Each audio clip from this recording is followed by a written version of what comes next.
Okay, so again, the brain and its 5 major divisions, the telencephalon, diencephalon, mesencephalon, metencephalon, and myelencephalon. In humans, the telencephalon, okay, from the forebrain undergoes the greatest growth during development. So if you're going to look at this, the original structure of the forebrain, no, and then before birth, how it developed into this great or larger part, the telencephalon, as compared to its four remaining divisions, no? So usually, because of that, the other four are collectively known as the brain stem. Okay? The stem on which the cerebral hemispheres sit. So this white ones, the telencephalon, is the cerebral hemisphere. Okay? The myelencephalon is often referred to as medulla or medulla oblongata. Now, we're going to start discussing this 5 major divisions from the myelencephalon, from the hindbrain to the forebrain. Okay? So, myelencephalon or medulla is the most posterior division of the brain, composed largely of tracts or bundles of axons in the central nervous system, carrying signals between the rest of the brain and the body. So, this one connects the spinal cord and the rest of the brain. Okay? So, if you're confused as to why this is considered to be posterior, okay, or the back of the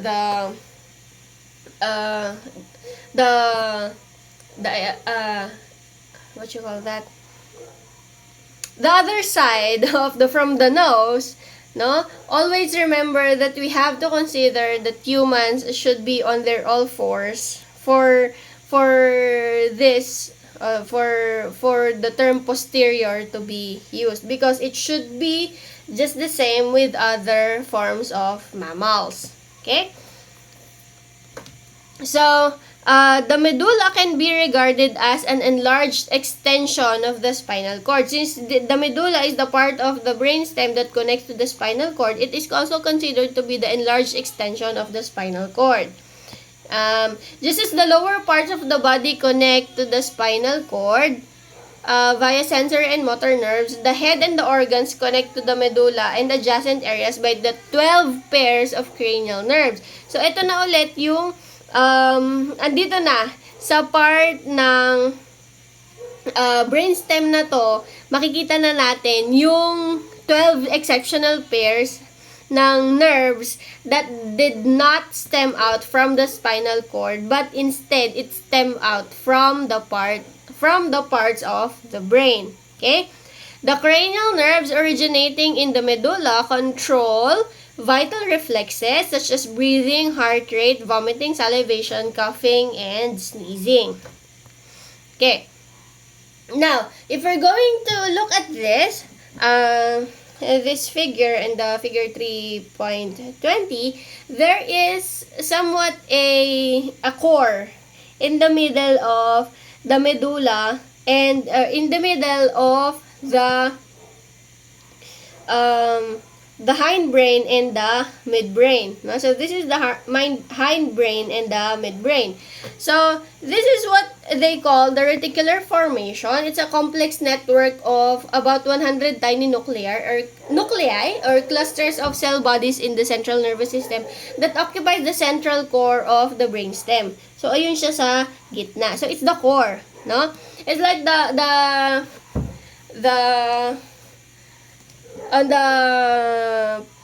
sa kabila, yung kanina, no, the peripheral nervous system, ang nandun sa gitna ng spinal cord is the one where the cerebrospinal fluid flows, no? Ito naman, dito sa part ng brainstem, ang core na meron is yung reticular formation. It goes from the posterior boundary of the myencephalon dito sa baba up to the anterior boundary of the midbrain. So, from the hindbrain to the midbrain, nakakarating yung reticular formation na yan. So, the term reticulum, okay, kaya siya tinawag na reticular formation, is little net daw. So, sala-sala daw yung itsura niyan, no?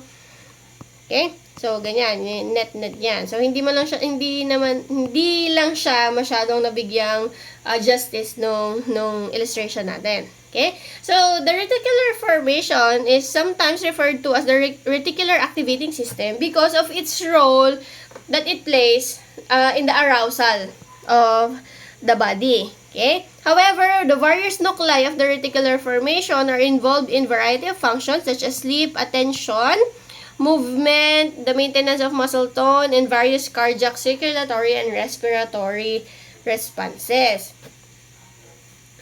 So, yan. So, that is the myelencephalon. Okay? So, wherein, it's the medulla, and the one that connects to the spinal cord, and in the middle there is this, what we call reticular formation. Now, connected to the myelencephalon is the metencephalon. So, the second part of the hindbrain, where it houses many ascending and descending tracts or bundles of axons and part of the reticular formation. So, the purpose is to send signals from the spinal cord, from the nerves, to the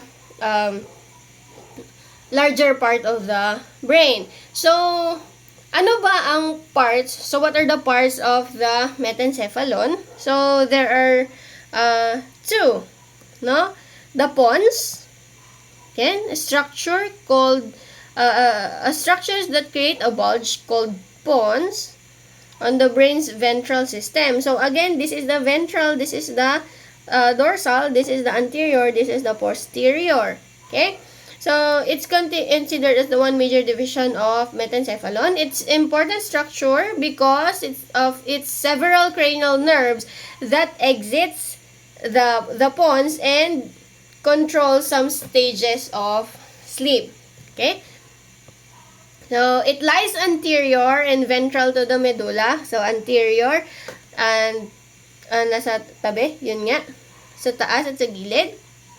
And then, it contains several cranial nerves. So, asan ba ang example natin dito?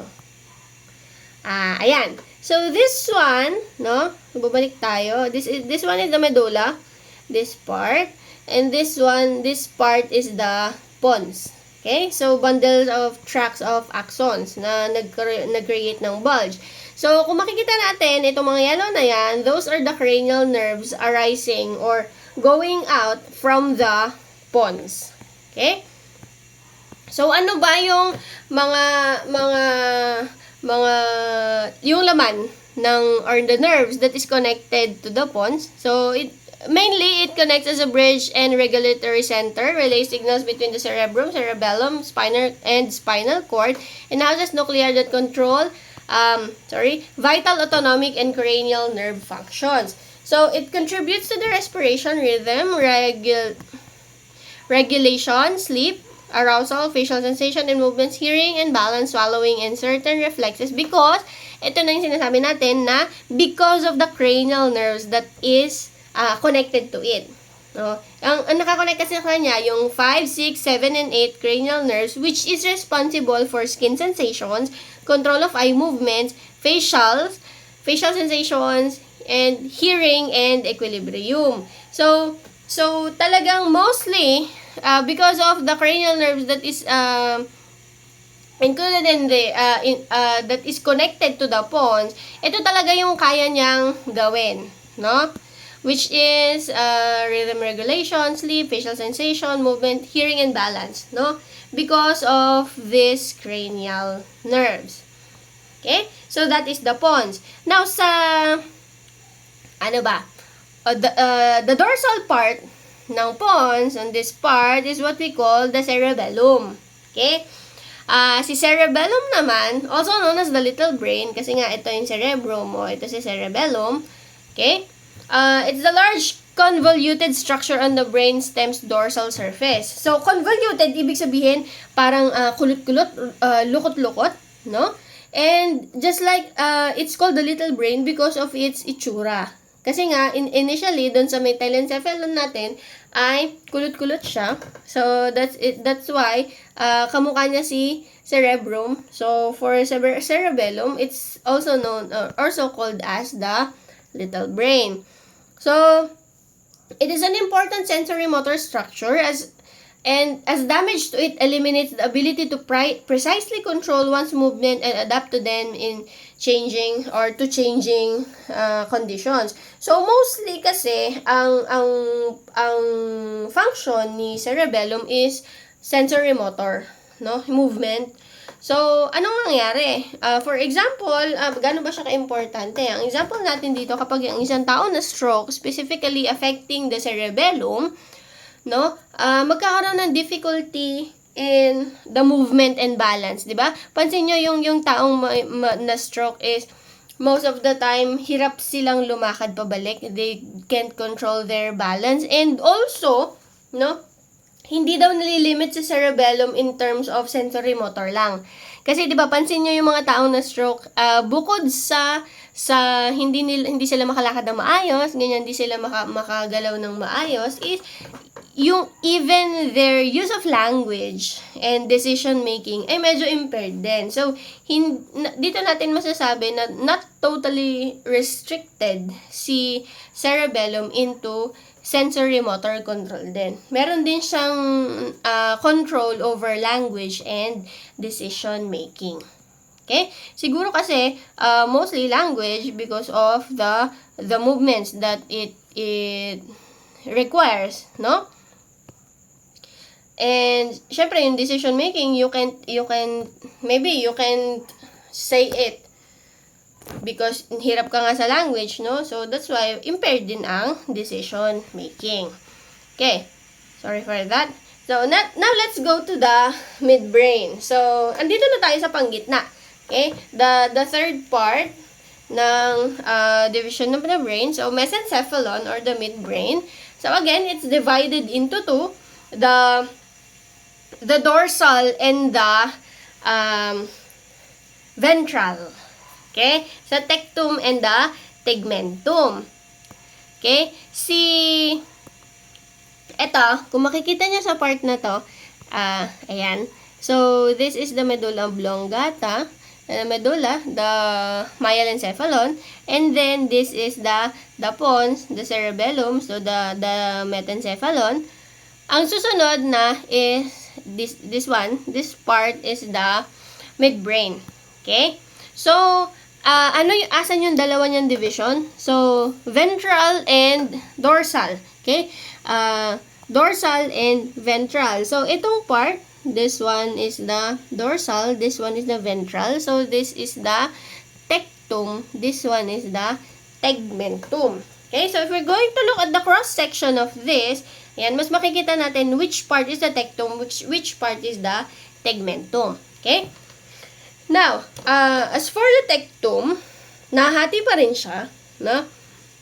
If you're going to look at it, dito sa may dorsal part, meron dalawang bump dyan. Yan ang dalawang hati ng tectum, which is called the inferior colliculi and the superior colliculi, no? So, the inferior ones, ang function niya is mostly auditory. The superior ones, ang function niya ay visual motor. Yung iba daw na animals, they don't have, yung tectum nila is entirely visual motor and often referred to as optic tectum. So, hindi siya, walang auditory na function. Okay? Ngayon, pagdating natin sa tegmentum, dito sa part na to, or in which case dito sa cross-section, itong part na ito, no? It's a division of the mesencephalon na ventral to the tectum. So, ito nga, sa may baba niya. And, meron siyang 3 parts. Okay? The preaqueductal gray. Asan ba yan? Ito yan. No? So, ito 'di ba yung sa gitna? Nandiyan yung mga cerebrospinal ano yan? Ito kasi yung central aqueduct, andito yung sa cerebrospinal fluid. So, yung sa paligid niyan, that's the pre-aqueductal gray. So, gray matter siya that surrounds the cerebral aqueduct and that has role in mediating pain-reducing effects of opioid drugs. So, mostly, sa pain relief, dito yan sa tegmentum. Okay? Sa pre-aqueductal gray na epekto ng opioid. Next part is a substantia nigra or the black substance. It's important, and this one, so this is the substantia nigra, the black ones, and the red ones is the red nucleus. So both of them are important components of the sensory motor system. So movement pa rin. Okay? So, ayan. So that is the midbrain. Okay? So yung isa na part ng midbrain ay movement and pain relief, and the other part is visual motor and auditory. Okay, the tectum and tegmentum. Now, punta tayo dun sa last na part ng brainstem. Okay, which is the diencephalon. So, si diencephalon, nandun siya sa may taas na ng midbrain. So, this part na yan. Okay. So sa diencephalon, it's also composed of the two structures called thalamus and hypothalamus. Okay, so ano bang pinagkaiba ng dalawa? So si thalamus is a large two-lobed structure that constitutes the top of the brainstem. So ito yon, no? Thalamus. Yung dalawang yan. Now, one lobe sits on each side of the third ventricle and the two lobes are joined by the massa intermedia which runs through the ventricle. So, nasa tabi daw sila ng third ventricle, no? Since on each side of the third ventricle. And then, yung nasa gitna nila, they are joined by the massa intermedia. Tapos, itong white na to, yung guhit na yan, ay bands of white lamina. Okay? White lamina ang tawag dyan. That are composed of myelinated axons. Ano ulit yung myelinated axons? Yung mga parts wherein meron silang myelin sheath na kung saan is the fatty layer that helps the neurons na mag-function better, di ba? The other, yung thalamus natin, it also comprises many different pairs of nuclei or clusters of cell bodies in the central nervous system which mostly project to the cerebral cortex dito sa part na ito. Ay, sorry. Okay? And ang pinaka naintindihan or pinaka na-explain na nagpa-function ng nuclei dito, thalamic nuclei or yung nandun sa thalamus, is the sensory relay nuclei which receive signals from the sensory receptors. They process them and then transmit, them to the appropriate areas of the sensory cortex, somewhere here. Okay? So, dadaan daw dyan sa thalamus. Tapos, saka pa lang siya pupunta doon sa sensory cortex. Okay? Next part is the hypothalamus. Hypo meaning it's below the thalamus. So, kung ito yung thalamus, ito si hypothalamus. Ito lang siya sa part na yan. And then, si hypothalamus, may mga nakadikit-dikit pa sa kanya. Okay? Ayan. So, the role of the hypothalamus is the regulation of several motivated behaviors such as eating, sleeping, and sexual behavior. It exerts its effects in part by regulating the release of hormones from the pituitary gland, this one, which dangles from it on the ventral surface of the brain. Okay? The other two structures on the inferior surface of the hypothalamus are the octave chiasm and the mammillary body. So, ito yung dalawa na yun. Okay? So, that is the diencephalon. It contains the thalamus and the hypothalamus. The hypothalamus ay regulation ng several motivated behaviors such as eating, sleeping, and sexual behavior. So, mostly parang yung if we're going to relate it to Freud, no? Ito yun. At yun na si id. No, si hypothalamus ang responsible for regulating the id. Okay? Si thalamus naman ay mostly Anong ginagawa niya? Ayan. It relays, mostly yung mga nandun sa thalamus, relays signals from sensory receptors, pinoprocess nila, and then idinadala niya yun dun sa part ng sensory cortex. Okay? Now, the last part of the major divisions of the brain, the telencephalon, marami siyang parts. Okay? But mostly, it's the division mediating the brain's most complex functions. Actually, andito na itong part ng brain na to, yung pinaka-komplikado, because it initiates voluntary movement. Siya yung nagde-decide paano ka gagalaw. Interprets sensory input, lahat ng pumapasok na signal sa'yo. Ikaw ang bahalang magbigay ng meaning. Mediates complex cognitive processes such as learning, speaking, and problem solving. So, mostly talaga ng higher processes of the brain, it is in the telencephalon. No? So, it involves the cerebral cortex, the hippocampus, basal ganglia, and the limbic system. Okay?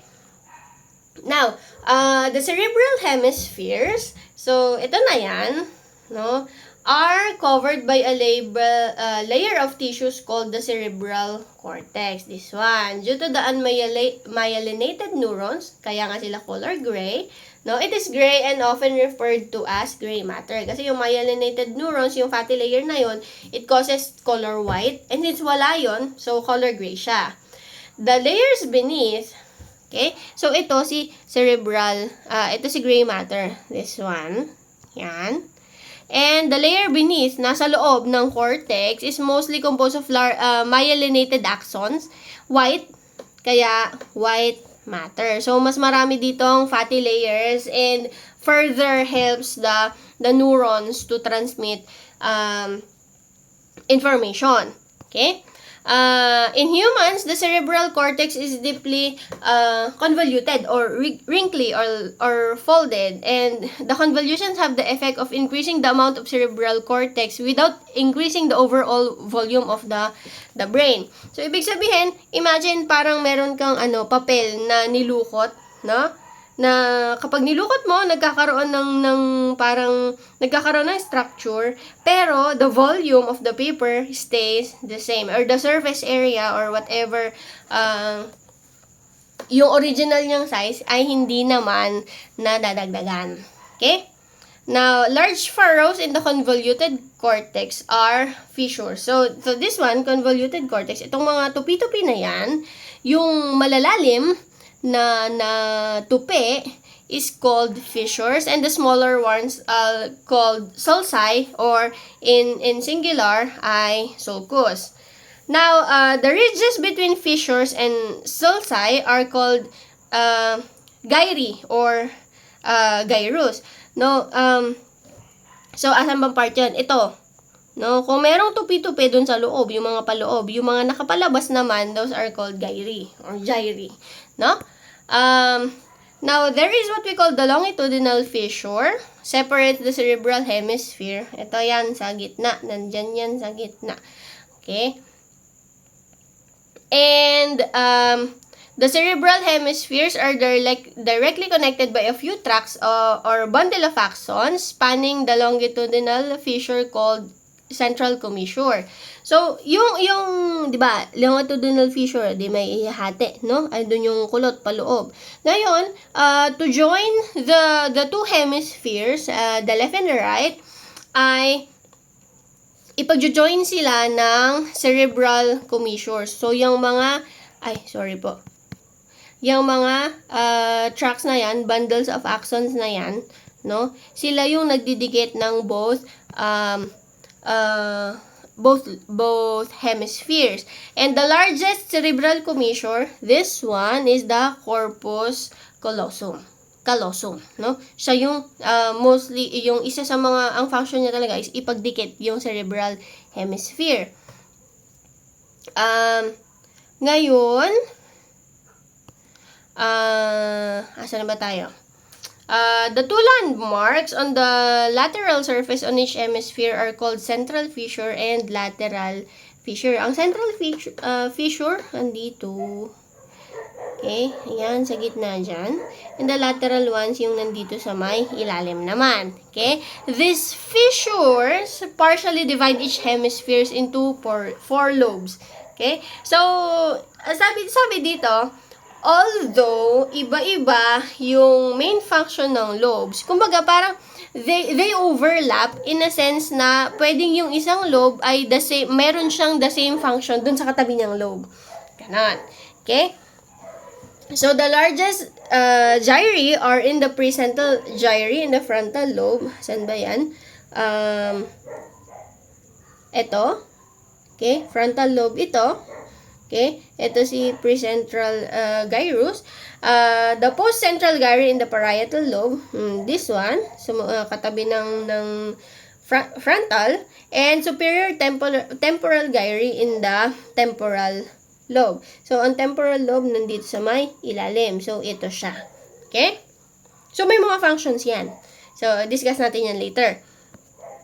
Now, punta tayo sa different lobes. So, meron tayong 4. Ano ba yung function nila? So, occipital lobe, ito siya, the green ones at the back, ay mostly for vision. So, kapag nagkaroon ng injury, ng trauma dito sa may occipital lobe, there is a possibility for what we call cortical blindness. Na kung saan, talaga magkakaroon ng no normal and pupillary reflexes. So, hindi mo talaga magagamit yung vision mo, no? No visual perception, no visual imagery. Kahit daw ma-imagine mo kung ano itsura nun, hindi. Wala nang visual imagery na may imagine, not even in dreams.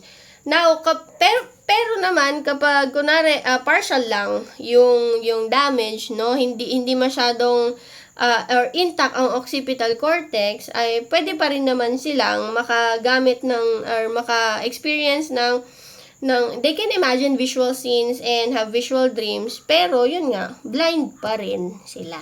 Okay? So, there are people na nagkaroon na lang ng injury, na blind, pero they can imagine things, but there are also people na hindi talaga nila alam yung itsura ng isang bagay because ganon na ang dysfunction ng occipital lobe nila. Okay? Hindi nila kayang mag-imagine ng bagay-bagay. Hindi nila kayang imaginein yung itsura na nakikita natin. Kasi nga, wala silang, or yung occipital lobe, which is responsible for that, ay damaged. Okay? Now, the parietal lobe, katabi ng occipital lobe, dito, yan, ay, nahati siya sa, ito yung gitna, yung central fissure, and then sa occipital. So, yun yung boundaries niya, yung occipital lobe and yung central fissure. Now, it's responsible for bodily sensations, no? And the remaining areas of the cortex in the parietal lobe plays roles in perceiving the location of both objects on our own bodies and directing our attention. So, bodily sensations and mostly parang movement, no? Perception in a sense na para hanapin mo yung isang bagay, you have to move your body. Okay? For example, if you see something in the upper left portion of the visual field, your brain needs to know which direction your eyes are turned, the position of your head, and the tilt of your body before it can determine the location of whatever you see. So, ibig sabihin, kunwari may nakita siya at the corner of your eye, no? So, i-determine ng brain mo, sa paanong paraan ba siya nakaharap para malaman niya nasaan part ba yung nakita mo. Okay? So, igagalaw niya yung katawan mo. Okay? So, the parietal lobe monitors all the information about eye, head, body, and positions and passes it to the brain areas that control movement. And also, since movement, ang function, isa sa function niya, nandito rin yung numerical information. Kasi siguro, di ba, pag may nakita kang bagay, kunwari may nakita kang 5 kambing, how are you going to count that? You move your body, you move your eyes, no? Okay, so that's why it's also related to numerical information. Okay? Now, still part of the, nasan ba tayo? Parietal lobe is the post-central gyrus. This one. Okay? And, ito yan. No? Ito the part, no? Yan. Si post-central gyrus, ito ba siya? Or the primary somatosensory cortex, it receives information from touch receptors, muscle stretch receptors, and joint receptors. So, mostly, talaga, ang nakukuha naman ng part na ito, nagpa-function siya as a sense na andito yung sensory cortex natin. Siya ang nagbibigay meaning kung ano ba yung mga naramdaman natin. For example, nakatouch tayo ng mainit. How would we react to that? How would we react to that? No? Itataas ko ba yung kamay ko o hayaan ko muna, hawakan ko muna siya. Okay? So, yan. So, that is the purpose of the post-central gyrus. Okay? Now, let's move on to the temporal lobe. So, temporal lobe, nandito siya sa may ilalim. No? So, nadidikitan niya lahat ng other lobes. Okay? And its functions are parang categorized into 3. First one, the superior temporal gyrus. Ito yon, no? Ay mostly for hearing and language. Inferior temporal cortex identifies complex visual patterns, mostly recognition of faces and perception of movement, no? Gumalaw siya pa kabila, gumalaw siya pa kanan, gumalaw siya pa kaliwa, no? And medial portion of the temporal cortex is important for certain kinds of memory. So, masasabi din na in this sense, the temporal lobes are also important for emotional and motivational behaviors. And a tumor in this part may give rise to elaborate auditory or visual hallucinations. Kasi nga, on this part of the brain, it contains hearing and language and also visual patterns. So, talagang pag nag-hallucinate ka, hindi lang pwedeng, merong part na pwedeng napapakinggan mo, merong part na nakikita mo, meron din naman part na napapakinggan mo na nakikita mo pa. Okay? So, yan. Now, that's the temporal lobe. The last lobe, okay, is the frontal lobe, consisting of the precentral gyrus and the frontal cortex. Yan. And they both have motor function. Okay? And the frontal cortex naman performs complex cognitive functions. Ayan, such as planning response sequence, evaluating the outcomes of potential patterns of behavior, assessing the significance of the behavior of others. So, mostly talaga, dito kay frontal cortex nangyayari yung higher brain functions. Okay? Most anterior portion of the frontal lobe is the prefrontal cortex. Neurons in the prefrontal cortex have huge numbers of synapses and integrate an enormous amount of information. Kasi nga, dito nangyayari yung higher brain functions. Okay? Now, for the precentral gyrus, itong part na to ng frontal lobe, ang ano naman niya is it's specialized for the control of fine movements such as moving your finger and also known as primary motor cortex. So ito yan, no? Fine movements. So ano yan? Precentral gyrus. So if you're really going to think about it, no? Overlapping yung functions ng different lobes of the brain. So, hindi mo daw talaga siya pwedeng i-categorize lang into certain functions kasi nga, it overlaps. Now, another part of the telencephalon is the hippocampus. No? Hippocampus ang tawag sa kanya because of its itsura. This is, dito, tingnan nyo sa may violet na one. Hippocampus means seahorse. And tinawag siyang hippocampus because it somewhat looks like a seahorse. So, this one, dalawa yan. No? And, yun, it plays a major role in some kind of memory. Okay? So, yung shape niya ay folding. Somehow looks like a seahorse. Another part is the limbic system, a circuit of midline structures that circles the thalamus, forming a ring. Limbic means ring. So, the structure of the limbic system contains the amygdala, the fornix, cingulate cortex, and the septum. So, kung titingnan nyo, itong part na yan, mga paikot na yan, ay, parang, ayun nga, forms a ring encircling the thalamus. So, itong part na to, di ba? They encircle the thalamus. And, ano ba ang function nila? So, si amygdala kasi, it's responsible for, emotion. Okay? Involving emotion, particularly in fear. So, asan ba si amygdala? Ito yan. Nasa dulo siya ng hippocampus. Yan. Tapos, the other parts of the limbic system, the cingulate cortex. Ayan, itong part na ito. Tapos, fornix carries the signal from the hippocampus towards the septum and mammillary bodies. So, ito si fornix. Ito. Yan. So, it carries the signal from the hippocampus, this one, to the septum, and yan. Ito kasi septum. So, nakadikit din siya dyan, and nakadikit din siya dito sa mammillary body. Okay? So, yan. Pag tinignan mo daw sila, it looks like they form a ring around the thalamus. Now, ano ba function ni limbic system? So, mostly, it's for the regulation of motivated behaviors. So, sabi, as a joke, yung motivated behaviors na yon ay yung 4 Fs. Fleeing, fight or flight. Feeding, fighting, fight or flight. And sexual behavior. So, we cannot tell that to this recording because we have to keep it PG. So, fleeing, feeding, fighting, and sexual behavior. So, the 4 Fs. Alam nyo na yung F na yon. Okay?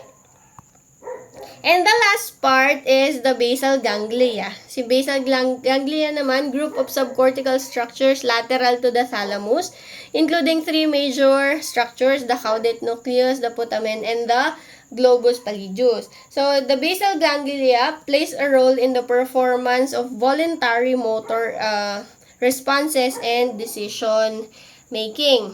Okay? So, kung titignan talaga natin, it really overlaps. Yung different parts of the brain, regardless kung may mga regardless kung nasan siyang part, it really overlaps in certain functions, no? So, pag na-damage daw ang basal ganglia, since it's involved in voluntary motor responses, such as the Parkinson's disease, yung neurological disorder that affects movement, or Huntington's disease, wherein it's a neurodegenerative disorder that causes nerve cells in the brain to break down and die, and it impairs the the abilities of a person to move physically, no? Ay talagang masasabi that the purpose of basal ganglia is with regards to motor responses. Okay? The basal ganglia also integrate motivational and emotional behavior to increase the vigor of selected actions.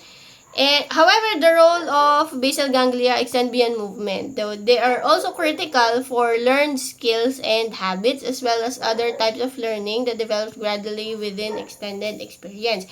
So, mostly, si basal ganglia, when it comes to motor functions, siguro i-relate na lang din natin siya that when you do some skills or habits, nagkakaroon din ng muscle memory, no?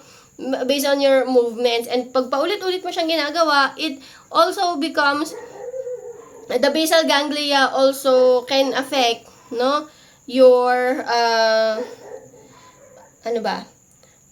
skills and habits na ginagawa mo. Okay? So, to summarize, so here are the different parts of the CNS, the divisions of the brain. So, the telencephalon contains, the cerebral cortex, the fissures, the gyri, the lobes, the limbic system, the basal ganglia, and the cerebral commissures. No, the one that is connecting the hemispheres. The diencephalon, thalamus, hypothalamus, and then the one that is dangling together with the hypothalamus, the optic chiasm, and the pituitary gland. Also the mammillary bodies. No? The mesencephalon, the tectum and tegmentum. The metencephalon, reticular formation, the pons and the cerebellum, and the myelencephalon or the medulla. Okay? The one that connects to the spinal cord. So that is, yes, basically that's the anatomy of the nervous system. There are a lot of